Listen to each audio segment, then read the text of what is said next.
have Tom on the show today because he's written a couple of really great articles since I talked to him last, but he also did a really incredible piece of journalism that involved going to a Lead Now rally that was held on Zoom. And Tom was the eyes and ears of normal people into, I guess, this climate strategy that Lead Now is trying to put together. So joining me now is Tom Harris. Tom, thanks for coming on the show. Please tell us about what happened in the Lead Now Zoom rally. Yeah, exactly. On June 23rd, they had a mass online rally. And when I say mass, I really mean it. There were 40 pages of 25 persons per page. So that's 1,000 people.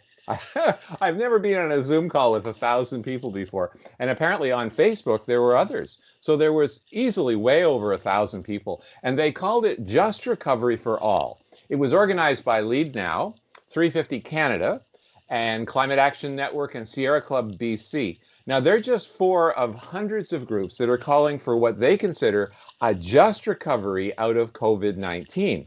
Now, the just recovery, it's kind of interesting. It's not just climate. In fact, here's what they say. For years, we have witnessed the results of chronic underinvestment and inaction in the face of the ongoing pre-existing crises of, number one, colonialism. Okay, so they're incorporating not just climate change, but what they consider racism against Black people. And there were lots of shout outs to Black Lives Matter throughout the Zoom call. They're also talking about Native sovereignty and all sorts of rights the Natives should have in addition to, what they already have.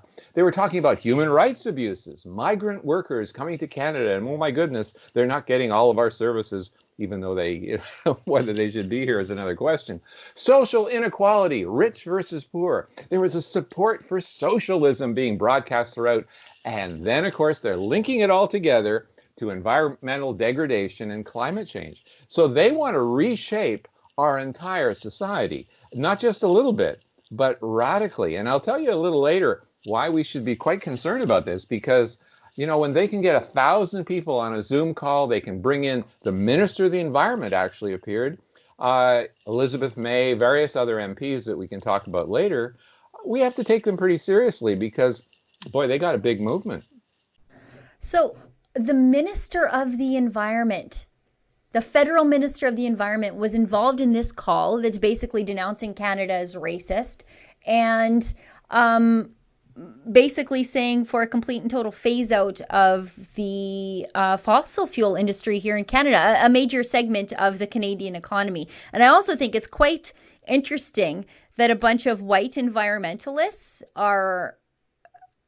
who are actually, I would suggest, doing real acts of colonialism by damning Canada's Indigenous communities to generational poverty by eliminating that really aggressive vehicle to wealth creation called the fossil fuel industry. I mean, we know the largest employer of Indigenous people in Canada is fossil fuels. It's mining, it's oil and gas. It's really a way out. And in Alberta here, a lot of our Indigenous groups partner with industry. They incorporate their own businesses. The band's own businesses, like the Mikisew Cree, in oil and gas. And so when you have these largely white environmentalists telling them that they need to get out of the fossil fuel industry, that feels a little bit like colonialism to me. But please tell me what the environment minister had to say in all of this, because this is crazy. Well, the environment minister gave a pre-recorded presentation to the group, but he does obviously take them quite seriously because he's trying to appease them. It was interesting, though, that as soon as Elizabeth May got on, she attacked the minister and she said all these words, and we're still in a climate crisis. And it's interesting, if you actually look at the Lead Now Just Recovery for All, one of their axioms, they say that we should be making the transition towards a low carbon economy.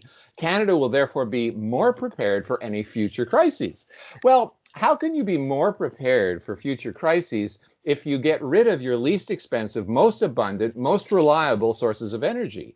I mean, they want us to rely on wind and solar power. And then they go on about all the jobs that will be created.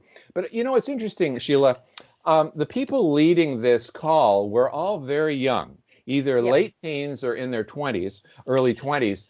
And yet, when I scanned the group, as I say, 1,000 people online, when I went page after page, many of them, if not the majority, were late middle-aged people learning and watching, and seniors. Okay, so what you have is a little bit like the Children's Crusade. You have Yeah. these extremely young people who are advocating causes and charging off in different directions, really not knowing what they're talking about, but they're very good at organizing and activism. And this is where conservatives should be quite concerned, because, I mean, real conservatives, not like Peter MacKay, who in many cases will actually support what these people are Yeah. saying. But, they're talking about organizing Zoom calls with MPs across the country, from coast to coast, with hundreds of people and hundreds of constituents. And I've signed up actually to be involved in these so I can hear actually what goes on, because they say they want to be nonpartisan and they want to be open-minded. Well, will they be open-minded to alternative points of view? That'll be interesting to see. But the conservative movement has, generally speaking, not taken these groups seriously enough. What we need is to have opposing groups who also meet with their MPs, have Zoom calls, sign Yeah. petitions. I mean, this petition that they just sent to the government had over 100,000 signatures. Okay, and people who are on the line, like the NDP environment critic Laura Collins from Victoria. I mean, they're taking it very, very seriously. They really want to reshape Canada, not just from an environmental perspective and energy, getting rid of our least expensive, best energy sources. They want to bring in all kinds of other causes, like I listed at the beginning. Essentially, they want to see a utopian, or maybe dystopian is a better way to put it, a socialist government and socialist society in which many of their ideals are being lumped in with the climate scare. So I think we should take this quite seriously, and to the best extent we can, organize opposition to this, because they otherwise left unopposed with 100,000 signatures to their petition, 1,000 people at least in that one Zoom call. They're going to actually start to really sway our society and change the way we operate. I mean, they're vehemently anti-capitalist. They want to have socialism, not Yeah. recognizing that the source of our income is our success in the capitalist fossil fuel industry. So, we can talk about later some of the things that we're doing to get ready to oppose this. But indeed, it is serious when these groups are so vocal and so confident, even though they really don't know what they're talking about. If you'd like to get access to my show, as well as other great TV style shows too, like Ezra's Nightly, Ezra Levant Show, and David Menzies' Friday night show, Rebel Roundup, just go to rebelnews.com/subscribe. That's rebelnews.com/subscribe.